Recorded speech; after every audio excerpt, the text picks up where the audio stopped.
É. Situação Quando você põe o aparelho, ele tem um tempo de vida útil? Tem.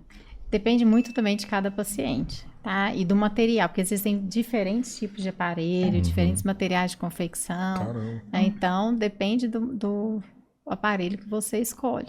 Mas, idealmente, um aparelho de resina acrílica, que é um aparelho de uma boa qualidade, se o paciente cuida direitinho, vai uns 3 anos. O de resina acrílica é aquele Pô, transparentezinho. eu queria ver, é tipo uma Não, podia ter boqueira. trazido, Ou né? põe na internet aí. Não, ela podia trazer. no dela tem, dá pra ver. Tá, tem. No meu Instagram tem. É tipo aqueles protetor bucal que... É parecido. O que é o mecanismo de ação do aparelho? A hora que a gente dorme, relaxa, o queixo vai lá para trás, fecha a via aérea. A ideia do aparelho é a hora que você relaxar, não deixar sua boca abrir e ir lá para trás. Ele tem umas travinhas ali. Ele tem que ter, a gente tem que encontrar o equilíbrio assim, entre retenção e conforto. Ele tem que ficar firme nos seus dentes, mas não pode ser muito apertado que vai te incomodar se não conseguir dormir. Então tem que encontrar esse equilíbrio. Né? Sim, sim. E aí eu posso, tem paciente que só de eu estabilizar, só da hora de eu colocar o aparelho na posição que ele morde, a hora que ele dormir, o queixo não vai lá para trás, eu já resolvo o problema. Mas tem paciente, isso. Ah, que da hora, velho. Tá vendo? É uma placa superior, uma placa inferior e ela é conectada. Aí tem esse parafusinho aqui, tá vendo? Tem esse furinho. Ali eu ativo o aparelho. À medida que eu vou dando as voltinhas nesse aparelho, eu vou puxando o queixo para frente. Então tem paciente que só de eu instalar, eu já resolvo. Mas tem paciente que eu preciso puxar. E aí, à medida que eu puxo, eu trago a base da língua e abro a via aérea. Ele não E aí serve... tem que puxar cada vez mais, ó, volta Depende... daqui uma semana, vamos puxar mais um pouquinho. No início, a gente faz uma titulação, que a gente fala, nós vamos sentindo se o paciente vai percebendo a qualidade do sono, a esposa vai falando se parou de roncar ou não, então eu vou buscando aquela principal queixa que trouxe ele, a hora que ele falar assim, melhorei, aí a gente para de avançar. Mas tem um limite, né? Tem um limite da sua estrutura. Então, cada paciente de um jeito. Da estrutura da articulação, da mobilidade, da estrutura muscular. Pô, é meio que um tratamento conjugal, né? Tipo, é essencial.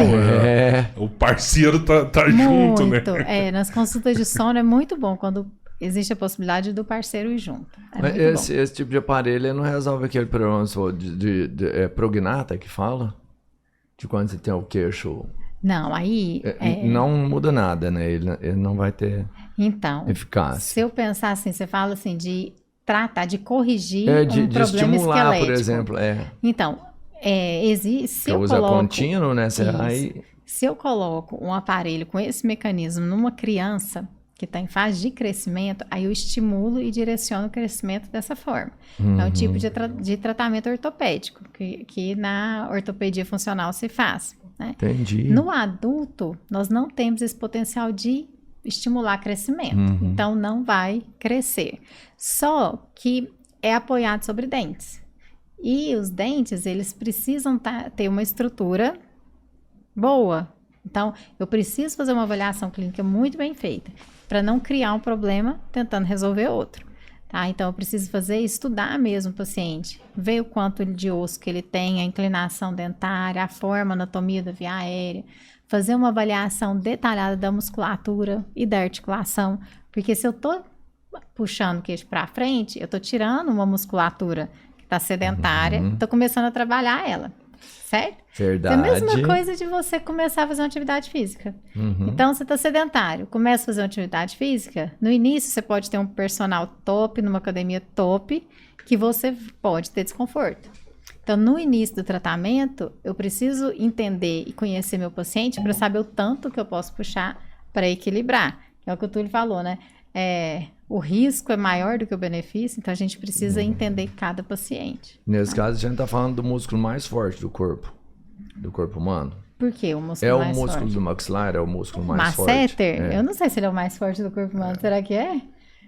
Não sei. Vozes da minha cabeça, isso. O Robertinho é cheio dessas fontes. Mas você trabalha ele, né? Quando você tem, por exemplo, hoje eles usam aquelas placas no dente, para o dente ficar mais bonito, todo preenchido e tal.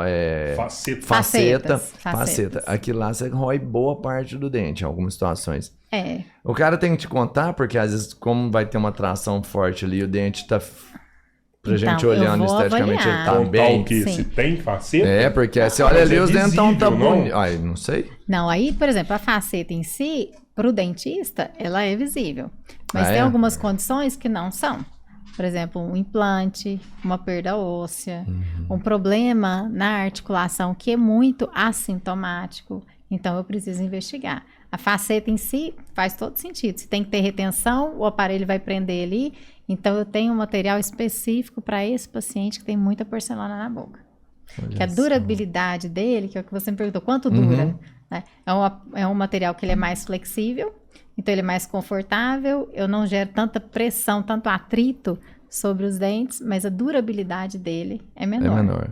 Então, cada paciente é de um jeito. Às vezes compensa você usar, começar com esse mais flexível. Se você tem uma boa grande, você fala assim, não, eu vou começar nesse mais molinho aqui, eu vou pagar um pouquinho mais para mais conforto. Sim, mas é que nem ele não está indicado para todo paciente.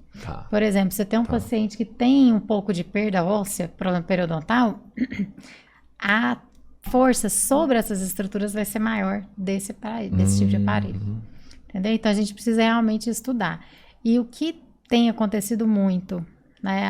A odontologia do sono, ela tem crescido muito. Tem crescido muito, assim, absurdamente. Então, uma das coisas que... a primeira coisa que some é a principal queixa. Quando a gente coloca o aparelho intraoral, é o paciente parar de roncar. Primeira coisa que acontece. O paciente para de roncar, aí a esposa para de reclamar, muitas vezes o paciente some e continua usando o aparelho. Aí são duas coisas que é importante a gente entender. Primeiro, que com o aparelho intraoral, o paciente pode parar de roncar e continuar tendo apneia. Então, a consequência da doença persiste. Então, eu tiro o principal sinal clínico de uma doença extremamente grave. Então, eu preciso avaliar esse meu paciente e saber se ele realmente resolveu o problema. E outra coisa, como eu falei para vocês, eu preciso fazer uma avaliação para saber o custo-benefício. E entender que eu estou colocando um aparelho sobre estruturas que têm limiar, né? Então, se eu coloco um aparelho inadequado, eu posso sim causar perda óssea. Eu posso sim causar... Eu já chegou paciente para mim que fez tratamento de canal em 4 incisivo inferior por causa do aparelho desse. Caramba! Tem paciente que tem problema de alteração muscular, alteração articular, atrofia, movimentação dos dentes. Se não fizer de forma adequada, o risco de ter uma consequência é grande. De novo, procurar profissionais que são bem capacitados. Né?